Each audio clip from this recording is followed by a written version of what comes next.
Recording in progress. We're going. We are live. I'm the owner's advocates for. All right, good morning, everybody. Today is Daf Chaf Aleph. So you got to be out of here. I got to be out of here by around. I'm good with this. Yeah, me too. I got to be out of here around 7:25ish. Okay. So all right. So we got to the two dots on around 6 or 7 lines from the top. So he said there was yesh schus taila gimel shana v'chule. So he said there's different schusim that a woman drinks, and the waters do not take effect immediately. Right? There's a delay because of a schus. So schus demai. He's talking to the rabbi I saw before. Yeah. So ilema zechus de Torah. If we're talking about a zechus from learning Torah, right? A woman is not commanded to learn Torah. So it's one thing when one gets rewarded for being commanded to do something, but if one does something that he wasn't necessarily commanded about, so he's the individual is does not really get the reward. Ella is zechus de mitzvah, rather is zechus of a mitzvah. So zechus. We have a lot of commanders. So me, the Lord says, me Megina Kuli High. Does a zchus from doing a mitzvah protect, right, from punishment? Morning, Mark. You just started Chaf Aleph and Aleph from the 7 or 8 lines from the top. So does a mitzvah protect from sins? Vatani Donabraisa at Zu Dorish Rabbi Menachem Bar Yasi. So he's darshan this pasuk. It says Kiner mitzvah Torah or. So the pasuk says so Tolo hakosav as a mitzvah bener. The pasuk calls a mitzvah a ner, like a candle. That's the Torah, but or. Started a little early today. I gotta be out of here around 7:25. Yeah, as a Torah, but or and Torah is light. As a mitzvah bener l'maylacha maner ena magina elafisha. Just like a candle only really protects for the hour that it's lit. So to a mitzvah only protects for the hours, only protects for Chaf Aleph and Aleph. Also only protects or an hour momentarily while the mitzvah is being performed. That's the Torah or, and the Torah is called light. Or, and then they change the ma'iro, just like the or, right? Light, lightens the world. So too, Torah protects the world. And furthermore, there's a pasuk that says.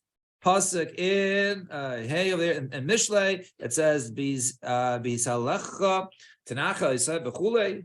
So it says bisalecha tanacha isha, right? So notice it says that basically in your walking that it will go ahead and guide you. That's olam hazeh. The shavcha tishmar alecha, when you're lying down, right? It will guard you. Zaymisa. It's referring to that the Torah that it will go ahead and protect you in your death.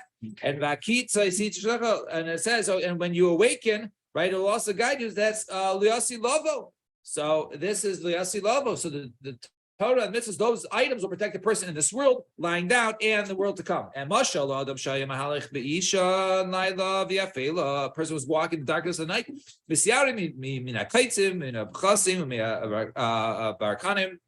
And he was scared of thorns. And other and ditches and little stuff that he could trip over and bump into, and from wild animals and thieves, and he doesn't know which way he's going. So if he gets a torch in the middle of the night, then he's only basically protected from not stumbling, from not hitting thorns, right? And that's similar to mitzvahs, right? The mitzvahs they'll temporarily, right? You'll take it with that way. However, a person has a torch, nevertheless he's still scared of wild animals and thieves. And he also still doesn't know where he's going. Once the morning comes, so needs a then he's at least safe from wild animals and from thieves, right? Because those normally operate in the evening. He still doesn't know which way he goes. Once he comes to the Parshas Drachim, once he's certain, then needs some mikulam, then he's safe from all of them. Because once he comes to sees the sign where to go, then he knows exactly where he's going.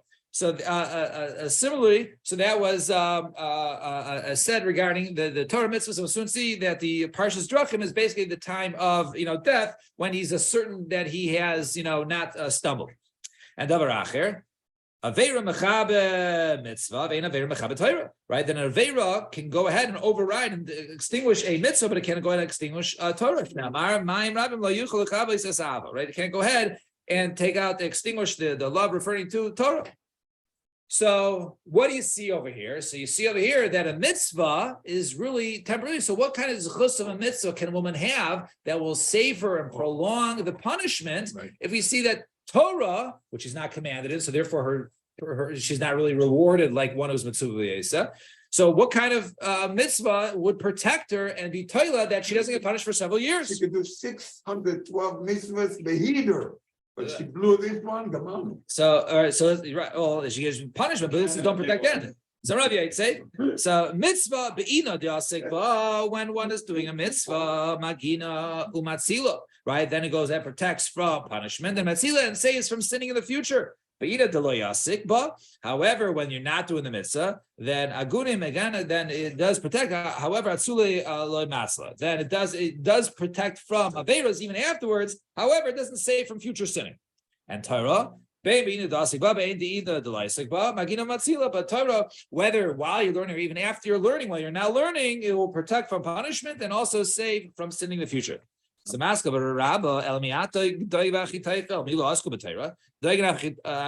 both basically rebelled against David Melech, right? Where they're not Isaac with Torah, they're big time of Chachamim. Why were they not protected from the Torah from sinning in the future?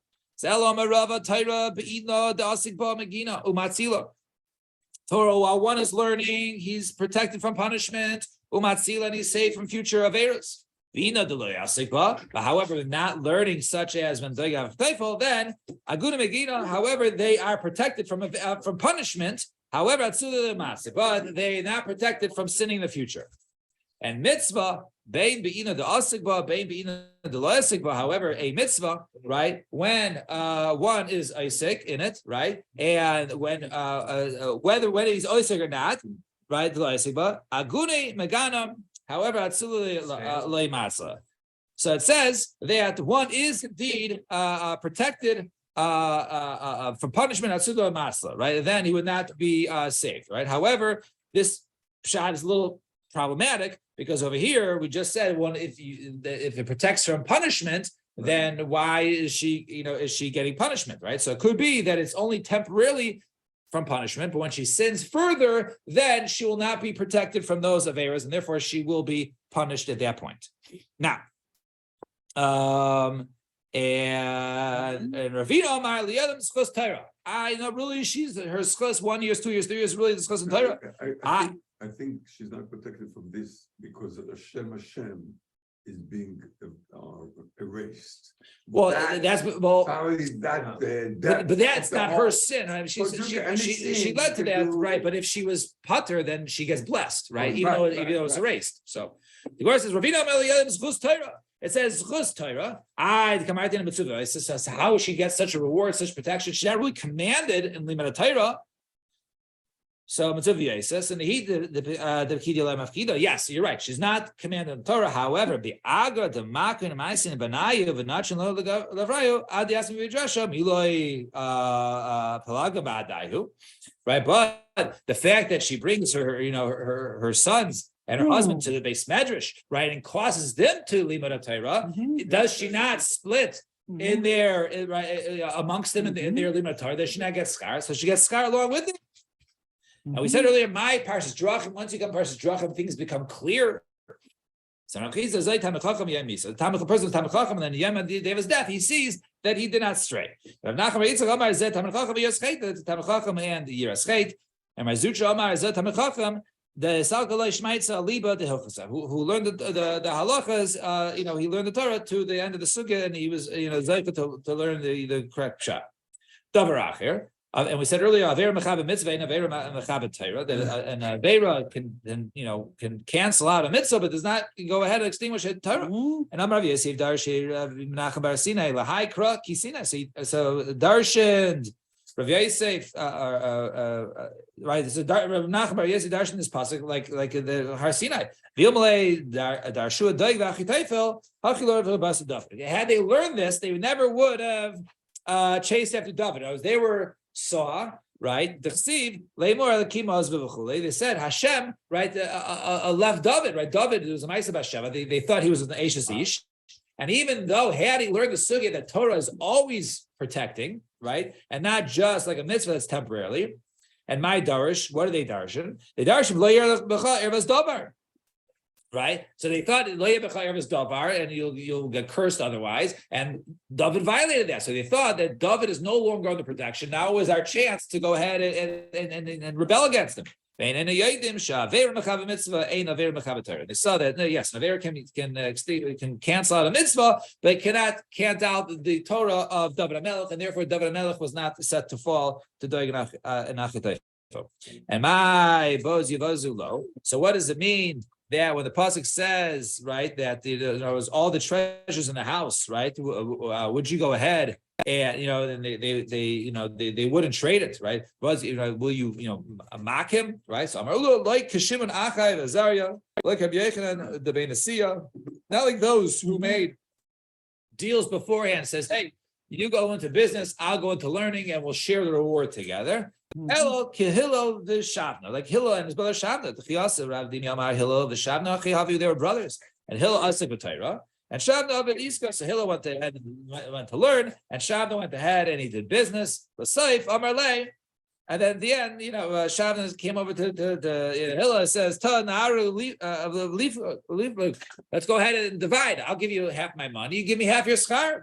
And Yasabaskal Amra imitate Ish has called Hon Beso. Right? In other words, if a person would give him all the treasures for his in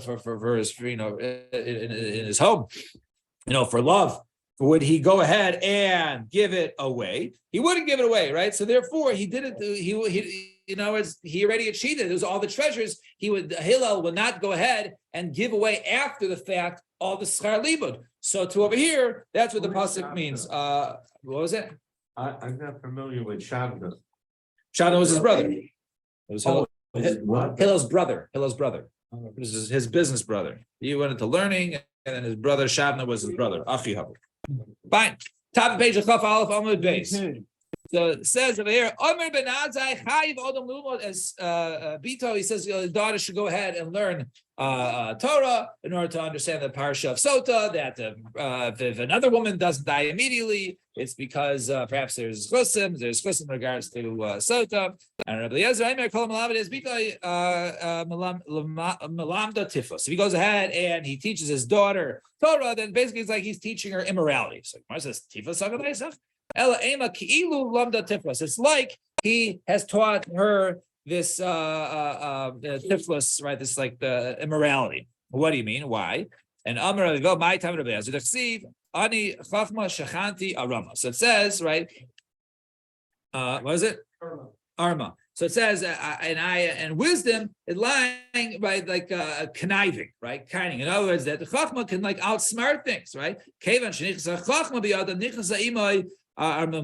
Right? So once one, Chachma comes in, wisdom and understanding, the Shakavatario, once understands that, then one also has the ability to be conniving, right? And they have svara. So it can lead to that. Rabbanan, hi, and Chachma, this was the Rabbanan, and the Rabbanan who said, go ahead and it's okay to teach it.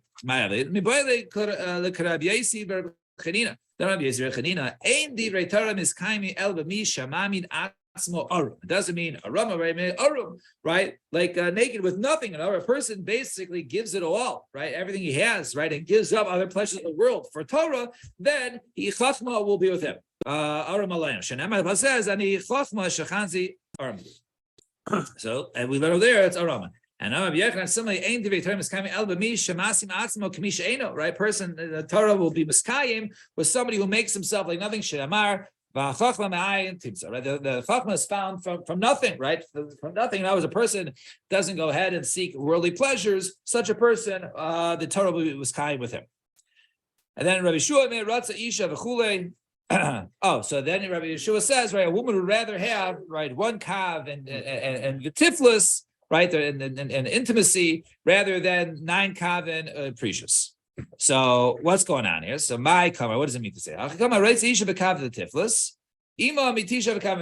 there's a woman would rather have, let's say, her husband not at work 24/7, has more money, more kavod, more produce, right? She'd rather have much more less, but rather intimacy with her husband, as opposed to being a very, wealthy woman, but precious, but being separated from her husband in terms of intimacy. And Huya Amer Chassid Shaita says Chassid Shaita. Actually, one sort of very good pshat of Chassid Shaita. Chassid Shaita, right? Normally, so first, let's get the first pshat. Hey, Chidami Chassid Shaita. A person is Chassid Shaita. Kagayit Nikah Tova Isasa Benara. Right? A woman is drowning in the river. V'yamar Lavar Chara Listakli Bay Vatsula. I can't go ahead and save you. It's not sneeze. It's not sneeze when you jump in the water and save you. That's a Chassid Shaita. The person's trying to be a Chassid, right? To go above and beyond. And what's the English word for Chassid? Pious, right? He's trying to be pious, so extra from. So, but you're really a shaita, right? Some people say that a chassid goes the extra mile. So chassid shaita means a guy who's a fool who is an extra fool, right? That's another pshat. Oh, So what's your shot? that's a pshat. No, it's opposite. It's not. He's not a chassid and then he's a shaita. Rather, he's a shaita and he's a chassid of a shaita. Right. I thought we were getting a story. It's the opposite. So hey, Chidami Rosh Aaron, what is it? Then, so our mission says all these different things bring a destruction to the world. So one was a chassid shaita, and that's what we just said. A guy to save people's to save people's lives. Hey, Chidami Rosh, and then we said Rosh Aaron. So Amr Rabbi Yechanan zeh hamatin dvar l'dayin kaidim she'avo ba'aldim. About the chaver. No, the guy goes ahead and he has a court case. And this conniving Russia basically goes ahead and starts kissing up and talking with the judges prior to the case in order to sway the din in his case, and because it's not fair. And Rabbi Avo Amar that is, let's say a ani has 199 zuzim, and the certain halacha is considered to be quote unquote poor, and he can qualify for certain benefits if he's under 200 zuz. So the guy's 199. He says, "Oh, here's 5 zuz." Now the guy's 204. Now he can no longer get any of the the government whatever food stamps or whatever it is. The try with him. Someone who has at least 200 zuz, right? So a person he's not qualified, he's not able to take sheaves that have dropped or were forgotten to go ahead and harvest, or the corners of the field. He's not eligible to take from there because he has enough money. Umaiser ani, and also Maiser ani in Hayil Masayim Chasu Dinar. But however, he had 200 minus 1, 199. Afilu elef noisin like kachas. Even if 1,000 people are going to give him tomorrow, money, and he'll have enough money then. Right now, Harei Zayita, he can go ahead and take money. So a person, Rosh Arum, is basically someone who pushes, someone. Oh, you only have 109. Here's another 5. Rabasi Omar Rabbi Yechanan Zamasi Eitza Limkor Benachasim Moatim. Right, basically, one who says. A person has a small inheritance. He says, "Oh, go ahead and sell his nechasim." Not a wise business decision. The Rabbi Asi and there, Rabbi Yechanan Yisayim Shakim B'Machar B'Nechasim Moatim Masha Machar Machar. So these orphans who had this small inheritance, if they are given advice to go ahead and sell it, since it was a meager estate, therefore whatever they sold is sold, and therefore they can no longer go back. Based upon this Russia's advice. And Abai Amar Zamasi Eitzalim Kor B'Nechasim. That's also like according to the opinion of Shimon Gamliel, one who goes ahead and sells his property. What's the case? The time of an abraisa, right? If I say to Yigal, these nechasim will go to you, and after you, right, for a certain period of time, then they go to Eddie, right? V'yore harishon umachar, and then Yigal sells it to somebody else, sells all the property permits. The achal, and the guy consumes it, and the buyer consumes it. Hasheni maitzimi ala kaicha. Stephen Rebbe says, Rebbe, no, you can't. The sale is no good because Eddie had rights to it. It's no good. However, Shegel Bi'olaymer ein l'sheni ela mashay rishon. Oh, the only thing that Eddie has a right to is that was left over from Yigal. Therefore, if Yigal does ahead and sell it, it does work, and therefore Eddie gets messed over, and therefore that would be describing the person who sold it, not Yigal, but just the person who sold it, as a Rosh Arum. Right? Person goes ahead and says, "Oh, you should follow my ways," for his own ulterior motives. And Rabbi Zreika Amar Rav Huna Zeham Mekel Atzmo Umachmer Lecherim. Right, he's mekel for himself, but he's machmer for others. He's paskening, "Oh, you got to do this, you got to do this," but he himself doesn't do it. That's Rosh Arum. And Ula Omar Ula says Zeh Shekora The shana of a person who learns, and he could even he goes over Mikra and Mishnah, but nevertheless he doesn't assert to learn from their ways and to learn how to learn. That person is called the Rosh Aram because he's going to go ahead and perhaps not paskin shilas properly, and therefore they'll bring destruction to the world. All right, we'll stop here. I gotta get running to it. You sent today? Yeah.